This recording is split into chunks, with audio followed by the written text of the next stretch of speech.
Bonjour. Alors, à partir de maintenant, je vais beaucoup insister sur le phénomène des abductions. Et je me suis particulièrement intéressé au cas présumé d'abduction, donc, parce que cela se produit lorsque des entités, apparemment de nature non humaine, procèdent à l'enlèvement temporaire d'un être humain. Et les circonstances qui président ce genre d'événements font irrémédiablement penser qu'il ne s'agit pas d'un rapt à la manière d'un kidnapping, comme cela est rapporté à propos d'êtres humains ayant vécu ce type d'événement. Cela n'a rien à voir. Donc il s'agit bien d'une situation d'enlèvement dans des conditions totalement paranormales. Ce terme permet d'opérer une différence intégrale, donc, avec ce qui est rapporté dans la presse lors de tels événements. Je me suis intéressé à ces cas pour deux raisons. La première raison, c'est que ces relations se sont présentées à moi sans que je les sollicite, je le répète encore une fois. Vous pensez bien que, néanmoins, à partir de ce moment, je me suis particulièrement accroché à ces témoignages. La deuxième raison, précisément, est liée à la première, c'est-à-dire que ces événements font partie d'un univers de phénomènes ayant des liens entre eux. Et ces événements qui sont de loin les plus importants dans leurs conséquences pour les êtres humains qui les subissent, cela doit conduire à une observation et des recherches les plus fines possibles, permettant d'accéder à de nouvelles connaissances très probablement. Mais il y a un autre aspect non négligeable, car au sujet de ces cas, il s'agit pour, disons, les hommes d'honneur que nous essayons d'être tous, il s'agit d'avoir une réaction qui est une nécessité humaine incontestable. Souvent en souffrance après une telle expérience, et cela pour des raisons sociétales bien précises, cet être doit pouvoir être écouté.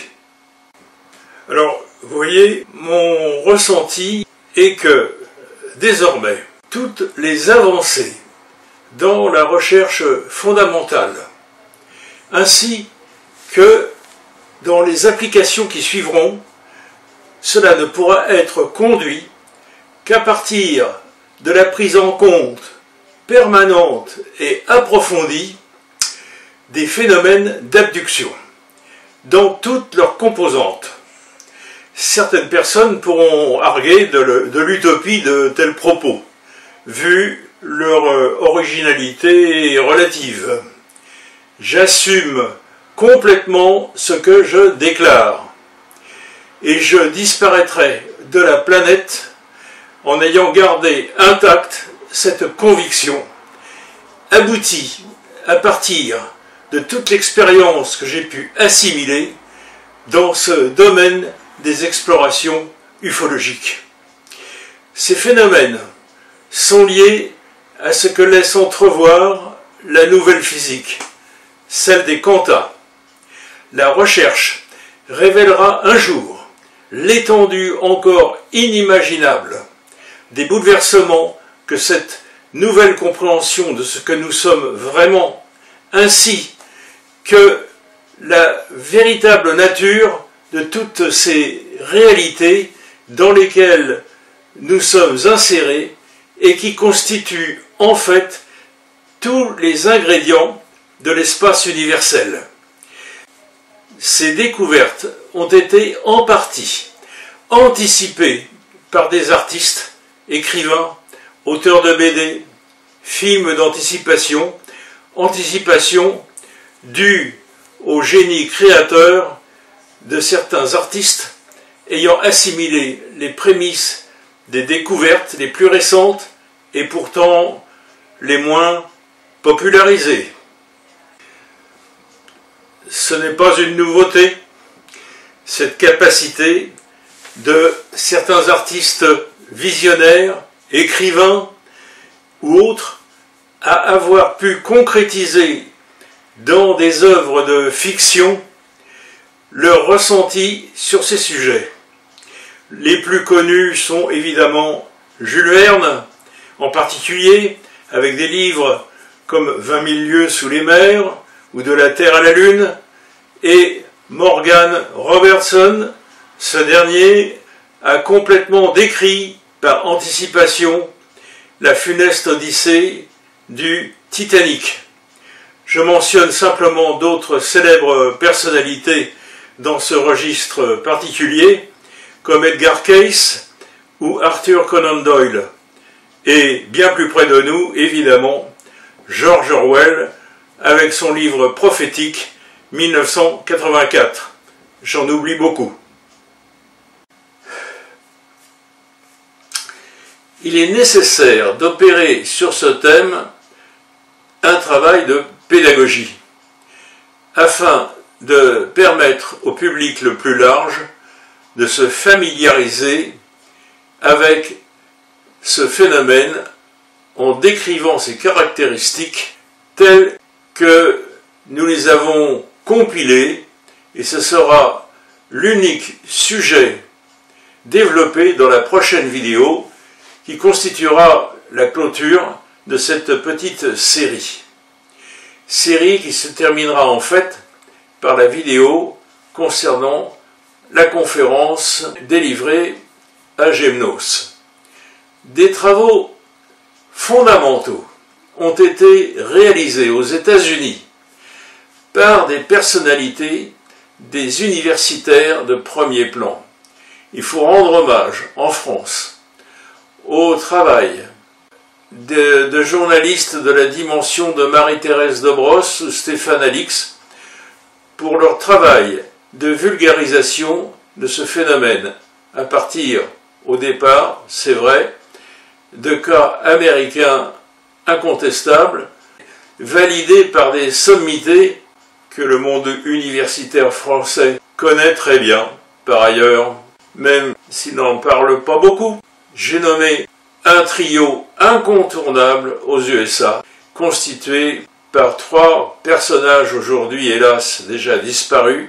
Le professeur John Mack, le grand artiste Bud Hopkins et le docteur Roger Lair. En France, les rapports sur ces phénomènes existent.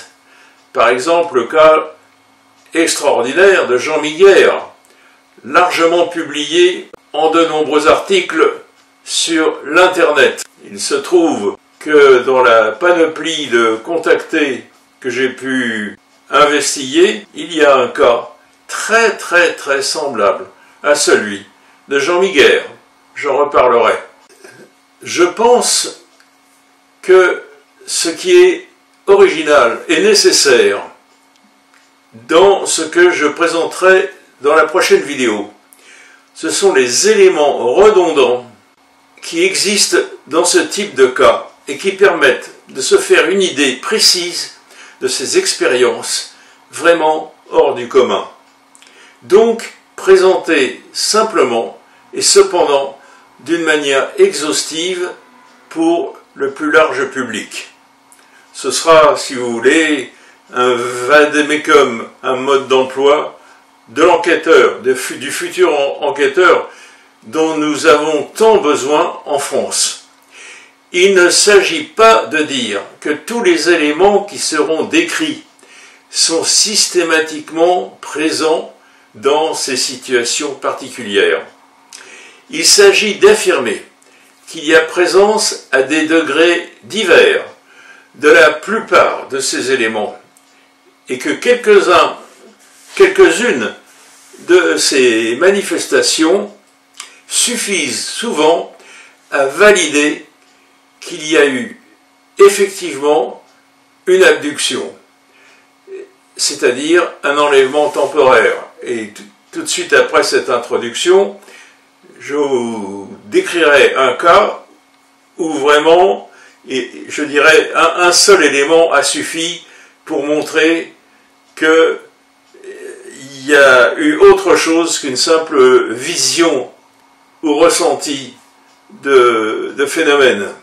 Alors j'ai dit nous dans la liste des éléments qui permettent de comprendre un peu à quel genre de situation on a affaire, parce que je suis loin d'être tout seul, vous pensez bien, à avoir investigué, à avoir écrit sur ce sujet. Donc je répète, j'essaye, à partir de ma propre expérience, de vous délivrer donc un certain nombre d'informations assez complètes, je pense, néanmoins, mais c'est pas du tout exclusif. Je suis un parmi d'autres, et ceux qui sont intéressés doivent aussi chercher, on le trouve facilement sur l'internet, des documents, et puis aussi il y a des clubs, il y a des réunions. Qui veut s'intéresser à cela trouve aujourd'hui la possibilité d'approfondir sa recherche, ses connaissances et tous les moyens nécessaires pour être utile aux autres dans ce domaine particulier. Donc je vais évoquer 4 dossiers parmi ceux que j'ai constitués et qui seront résumés, bien entendu, parce qu'il y a des dossiers extrêmement lourds en informations. Mais j'essaierai d'extraire des particularités qui concrétiseront ce que je viens d'expliquer en tant que petite partie d'un tout qui est beaucoup plus empli de données collectées, bien entendu. Je vais tout d'abord évoquer le cas de Sophie. Lors d'une conférence dans notre ancienne salle de la Défense à Paris, un auditeur vint me dire à l'oreille qu'une dame lui aurait raconté des anecdotes en phase avec notre sujet pendant les temps morts de la réunion, et que ce serait certainement utile que je prenne contact avec cette dame, par ailleurs d'allure tout à fait charmante. Eh bien, c'est ce qui se produisit. En fait, j'ai réuni une documentation conséquente sur ce cas, mais ce que je vais évoquer ici est quelque chose de vraiment très important, que je vais simplement raconter sans rajouter tous les enseignements à assimiler liés à la situation décrite. Vous allez voir. À propos du cas de Sophie, tout d'abord un petit clin d'œil en passant au fameux GIPON. Il y avait une émission de présentation des travaux du GIPON à la télévision que j'avais regardé. Et j'ai été un peu surpris, même beaucoup surpris, de voir à l'écran affiché sur le mur du bureau, sur un mur du bureau du responsable de cet organisme, à l'époque, la photo de la représentation principale que j'ai réalisée à partir du témoignage de cette dame. Le GIPON ne m'a jamais contacté sur quoi que ce soit à propos de mes enquêtes ou reportages. Incroyable ce GIPON, petit cachetier, hein? Venons-en directement au témoignage de cette dame, qui comporte plusieurs facettes. Je choisis celle qui m'a le plus appris. C'était, je pense, en 1974. J'avais 15 ans. Je dormais seul dans ma chambre. Mes 3 frères et sœurs, 14, 13 et 12 ans, dormaient dans les autres chambres. Alors que j'étais en demi-sommeil, vers 23 heures, je fus étonné par un éclairage inhabituel de la fenêtre à rideaux qui envahissait même la chambre. Il n'y avait pas de persienne. Intrigué, je me levai pour regarder au travers de la fenêtre, fermée. En dégageant le rideau, je vis devant moi, suspendue dans les airs, une énorme sphère lumineuse, uniformément éclairée par une lumière blanche qui n'aveuglait pas. Cette sphère, d'abord immobile, se mit à avancer vers notre maison avec une extrême lenteur. La lumière qui se dégageait de cette chose éclairait très doucement le paysage alentour. Il n'y avait aucun bruit. Je remarquai sur son côté gauche vers le haut un petit projecteur de couleur verte, mais il ne lançait pas de faisceau lumineux visible. Je me trouvais comme paralysé par cette vision. Je ressentis fortement ce qu'on peut appeler un contact télépathique. On m'invitait avec insistance à sortir de la maison. La suggestion ne me paraissait pas menaçante ni désagréable, mais je décidai de résister à cette invitation. Je me décidai à aller chercher mon frère Laurent. J'ai réussi à le tirer de son lit. Il était manifestement bien ensommeillé, et le fait de lui dire « Viens voir, il y a une soucoupe volante », cela ne contribua pas à le placer rapidement sur ses jambes. En arrivant devant la fenêtre, je constatai que la sphère avait disparu. Je me précipitai vers la chambre opposée pour observer la trajectoire de cette chose, une fois qu'elle se trouverait de ce côté-là. Rien. Du côté de la chambre des parents, par la fenêtre latérale, rien non plus. En fait, je ne vis vraiment plus rien. Tout redevint comme avant. Je n'ai jamais rien ressenti de particulier après cette expérience, exception faite de quelques flashs prémonitoires particulièrement précis. Je me suis abstenu de parler de cette expérience autour de moi, car le peu que je pouvais raconter a toujours provoqué sourires entendus et remarques inopportunes.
À un moment donné de ces explications et descriptions, elle me dira tout de go comment elle a pu observer certains détails à l'intérieur de cette sphère. Après l'avoir laissé témoigner, je lui fis gentiment remarquer à Sophie, tout à la fin de cette description de sa relation, qu'elle m'avait toujours déclaré seulement avoir vu cette sphère depuis l'extérieur, abritée qu'elle était dans sa maison, devant sa fenêtre. Je fus le témoin privilégié de l'énorme surprise qu'elle manifesta à ce moment. C'était la première fois, la toute première fois depuis cet événement qu'elle prenait conscience de son intrusion à l'intérieur de cette sphère, sans pouvoir se souvenir de la façon avec laquelle elle avait pu se trouver dans cette situation. La magie de l'interview avait produit cet effet inattendu et rare, pour moi surtout, rare, très rare. C'est à partir de ces descriptions que nous sommes arrivés à nous mettre d'accord sur la représentation nécessairement schématisée à laquelle nous sommes arrivés. Et cette représentation, je vous la montre. Je ne suis pas un artiste, mais l'important, c'est que j'avais l'accord complet de Sophie par rapport à cette représentation. Eh bien, c'est cette image que j'ai vue à la télé, affichée parmi bien d'autres documents, naturellement, sur un mur du bureau du directeur du GIPAN.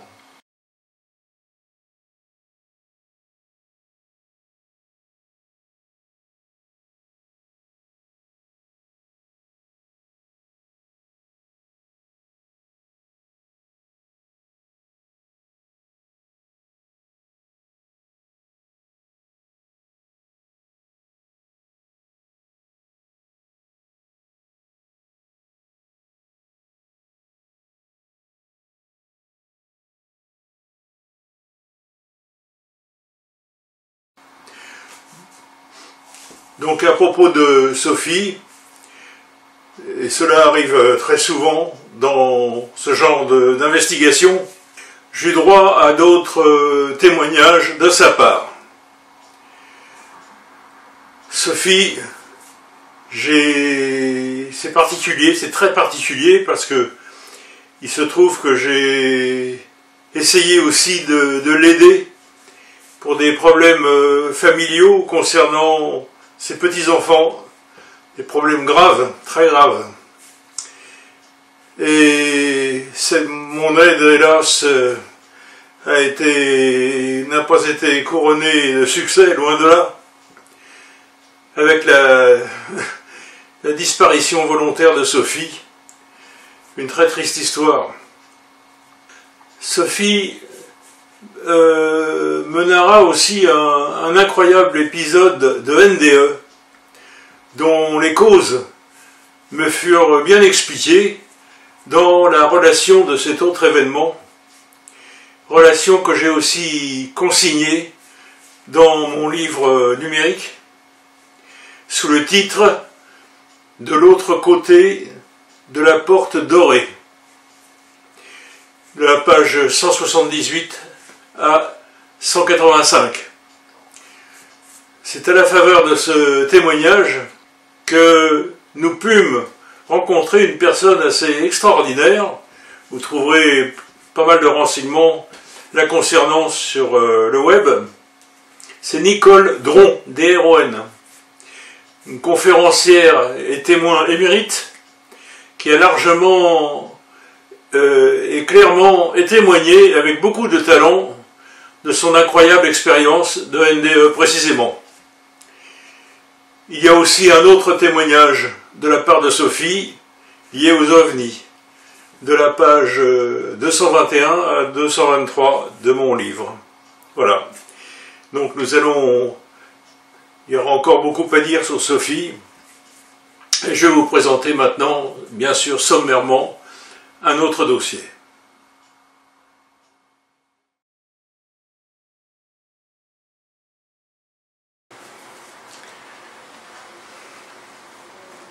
Alors, ce témoignage est parvenu à un groupe d'ufologues 22 ans après les faits. Monsieur Marc Beckmont dirigeait une petite entreprise de transport par ambulance à Cusset, près de Vichy, dans l'Allier. Et dans la soirée du 15 août 1990, vers 21 h, il est appelé par une patiente habitant la commune de Saint-Germain-des-Fossés. Cette femme devait se rendre au chevet de son mari décédé subitement à la suite d'un cancer, à l'hôpital de Sébaza, au nord de Clermont-Ferrand. La voiture est un VSL, véhicule sanitaire léger, de marque Ford Scorpio 215 TD. C'est sur la route du retour que va avoir lieu une rencontre plutôt insolite.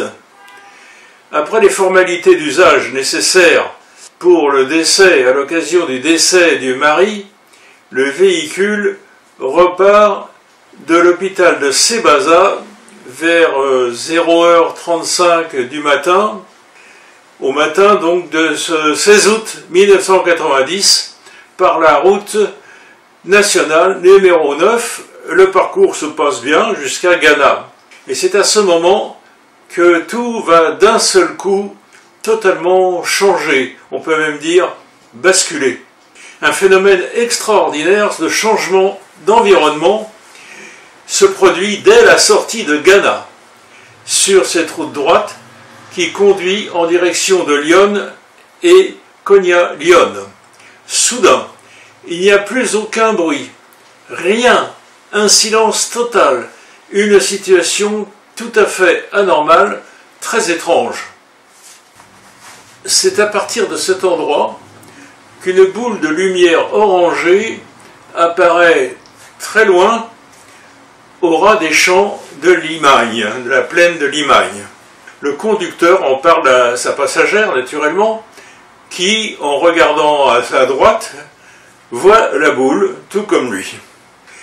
C'est un peu plus loin, après Konya-Lyon, que d'un seul coup, en l'espace de quelques secondes, la boule traverse au ras des champs à une vitesse inouïe, prenant une dimension évidemment beaucoup plus impressionnante d'en se rapprocher. Elle se dirige vers eux pour venir s'immobiliser sur le côté droit, où se trouve donc la passagère qui est terrifiée, en état de choc, face à ce qu'elle était en train de voir arriver sur la voiture. À cet instant, l'ambulancier confirme que la voiture continue à rouler normalement, même si l'on n'entend plus rien, aucun son, aucun bruit de moteur. Le VSL poursuit sa route dans un silence total, tout en étant suivi par cette gigantesque boule de couleur orangée. Ce silence est d'autant plus impressionnant que cette voiture est renommée pour être assez bruyante à l'époque. Curieusement, sur la route, donc, il n'y a plus aucune voiture sur cette voie. Et je rappelle, il s'agit du 15 août. Habituellement, les noctambules, surtout près d'une boîte de nuit qui fonctionne cette nuit-là dans les parages, les noctambules sont nombreux et répartis, éparpillés un peu partout. Là, plus personne, rien. Le désert, ce qui n'était pas le cas quelques secondes, je dirais, auparavant. Alors, ce n'est pas un phare. Il y a vraiment une sphère de plusieurs mètres, imposante par sa taille, entourée d'une sorte de vapeur qui sort par en dessous. Voyant arriver cette grosse boule sur elle, la cliente prend vraiment très peur et déclenche même une crise de nerfs. Elle crie avant de se retrouver muette de stupeur, comme incapable de sortir un son. La boule l'essuie quelques secondes avant de disparaître en un éclair, pour revenir et redescendre à nouveau face à la voiture, puis disparaître encore pour revenir encore quelques instants plus tard. Quelques kilomètres plus loin, la sphère réapparaît à nouveau, se mettant devant eux à une certaine distance. Puis elle se déplace verticalement, elle monte et redescend, disparaît, réapparaît plusieurs fois en alternance devant eux. Cela dure un bon moment, jusqu'à la descente devant la voiture à quelques mètres en vol stationnaire, face au véhicule qui s'immobilise doucement, sans brutalité, sans bruit. Lorsque l'ambulancier a voulu sortir de la voiture, probablement poussé par une sorte d'injonction, il a eu une sensation incroyable de légèreté, d'être là en suspension, dans une bulle, isolé dans un cocon. Les investigations montreront que dans le parcours de Marc et de sa passagère, quand on examinera, je dirais, ce parcours, tous les paramètres qui ont présidé à ce parcours, eh bien, il sera trouvé un missing time, un temps manquant d'environ 3 heures. 3 heures de retard complètement inexplicable. Dans ce témoignage, il se produit un certain nombre de phénomènes très particuliers, en dehors même de ce temps manquant. Annihilation de l'état de veille donc chez la passagère, transformation intégrale de l'environnement, aspect, bruit inexistant, bulle de solitude, téléportation probable ou quasi du conducteur dans l'engin étranger, mise en présence d'êtres dont Marc a trouvé une représentation très approchante que je vous présenterai. De gros soucis seront constatés sur le véhicule, qui devra bientôt être considéré comme hors d'usage par le concessionnaire. Investigation médicale très particulière aussi bien. Les conséquences psychologiques sont proprement vertigineuses. De plus, si Jean Miguer, qui était ambulancier, tout comme Marc, a été ensuite assassiné par un détraqué, c'est l'expression communément utilisée dans ce genre de situation, je ne vous l'apprends pas, vous êtes au courant, et cela permet de vite refermer la parenthèse. Marc, lui, est toujours vivant, heureusement, sauf qu'il a été assassiné dans sa carrière professionnelle par des comportements criminels qui ont été manigancés à son encontre de la part de son employeur et de l'environnement auquel il a eu affaire quand il a voulu essayer d'expliquer ce qui lui était arrivé. Et là, il y a beaucoup à dire, mais c'est quelque chose d'inouï, inouï.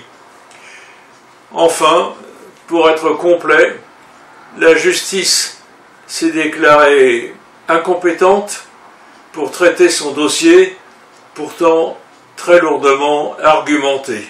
De plus, et heureusement, il a quand même pu bénéficier normalement de ses droits légitimes à la retraite qui tombaient pile alors qu'il ne pouvait plus exercer dans son métier préféré. Ouf! Autre point important qui contrebalancera heureusement ce qui s'est passé auparavant, Marc a rencontré un ange.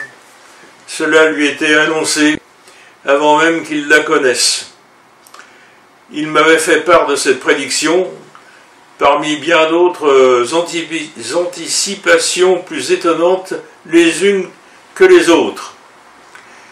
Je dois en partie maintenant rendre hommage à un groupe de recherche pour la contre-enquête que l'on m'a proposé de réaliser sur le cas de Marc. Je dois fournir ici un minimum d'explications. Nous sommes 3 enquêteurs très proches les uns des autres à avoir validé les témoignages de Marc. 3 autres enquêteurs d'un groupe très sceptique, c'est le moins qu'on puisse dire, sur la question des ovnis, dirigés pour ce cas par un monsieur qui a cependant toute mon estime. Cet investigateur très sérieux m'a proposé de solliciter Marc pour une contre-enquête. Je l'ai proposé à Marc, qui a accepté. J'ai été quand même désolé de n'avoir jamais pu lire le compte-rendu de cette contre-enquête, même plusieurs années après. Par contre, interrogé par moi-même en réunion publique à la Défense, en présence du principal intéressé, venu tout spécialement du Midi pour me retrouver à cette conférence, eh bien ce responsable a admis devant un public silencieux que le cas Marc, c'était vraiment sérieux, à tel point qu'il n'a pas pu signaler une quelconque anecdote capable de mettre en doute les dépositions de Marc avec les éléments qu'ils ont recueillis sur le terrain. Ce dossier occupe un grand nombre de pages dans mon document numérique. Voici les premières représentations par Marc de l'engin auquel ils ont été confrontés avec sa passagère.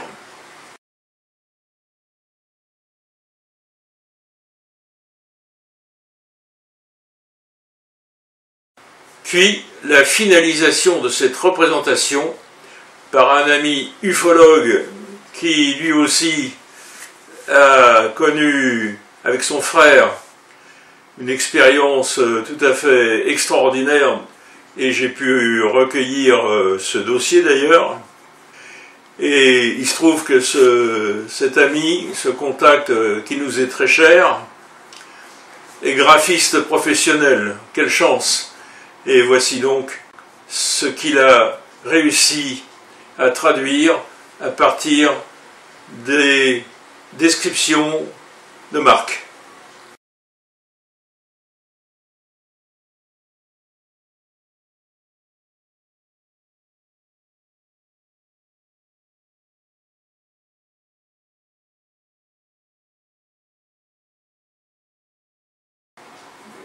Et nous avons trouvé, Marc a trouvé, une représentation qu'il pense assez proche du visage, de la face des êtres en face desquels il a été confronté dans le fameux engin, dans cette fameuse boule.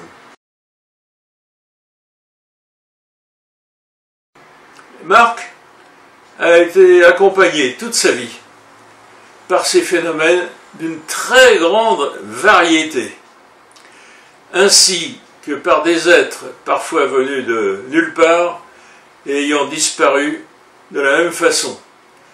Cette proximité avec le mystère est quasi permanente chez Marc. C'est vraiment un cas phénoménal.